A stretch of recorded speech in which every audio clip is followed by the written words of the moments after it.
നോവലിസ്റ്റും ചെറുകഥാകൃത്തും സാമൂഹ്യ പരിഷ്കർത്താവുമായ പി കേശവദേവിൻ്റെ ഓർമ്മകളിലാണ് ഇന്ന് മലയാള സാഹിത്യലോകം. തൂലിക പടവാളാക്കിയ മലയാളത്തിൻ്റെ പ്രിയ സാഹിത്യകാരന് ഇന്ന് 120-ാം ജന്മവാർഷികം. കാലം മാറിയാലും പി കേശവദേവിൻ്റെ എഴുത്തുകൾക്ക് സമകാലിക ലോകത്ത് പത്തരമാറ്റു തന്നെ. മലയാള നാടിന്റെ തനത് സംസ്കാരവും പച്ചയായ ജീവിത നേർക്കാഴ്ചകളെയും എഴുത്തിലൂടെ തുറന്നു കാട്ടിയ ബഹുമുഖ പ്രതിഭയായിരുന്നു പി കേശവപിള്ള എന്ന കേശവദേവ്.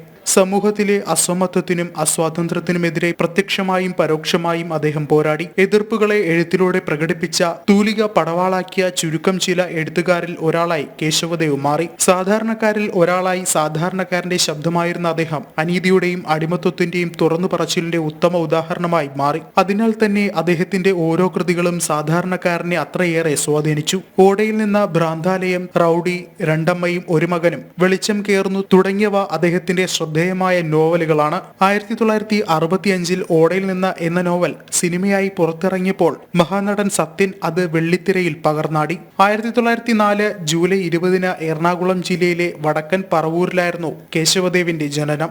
ജാതീയമായ മേൽക്കോയ്മകളെ എന്നും സധൈര്യം വെല്ലുവിളിച്ച കേശവപിള്ള എന്ന തന്റെ പേരിൽ നിന്നും ജാതി ചിഹ്നമായ പിള്ള വെട്ടിമാറ്റി കേശവദേവ് എന്നാക്കി. എതിർപ്പെന്നത് അദ്ദേഹത്തിന്റെ സഹജ പ്രവണതയായതുകൊണ്ട് തന്നെയാകാം ആത്മകഥയ്ക്കും അദ്ദേഹം എതിർപ്പ് എന്ന് തന്നെയാണ് പേര് നൽകിയത്. 1983 ജൂലൈ 1-നായിരുന്നു ആ യുഗപ്രതിഭ സാഹിത്യ ലോകത്തോട് വിട പറഞ്ഞത്. കാലം കടന്നാലും മലയാളികളുടെ മനസ്സിൽ അദ്ദേഹത്തിന്റെ തൂലികയിൽ പിറന്ന കഥകളും കഥാപാത്രങ്ങളും അങ്ങനെ തന്നെ നിറഞ്ഞു നിൽക്കുകയാണ്. ന്യൂസ് ഡെസ്ക് ജനം.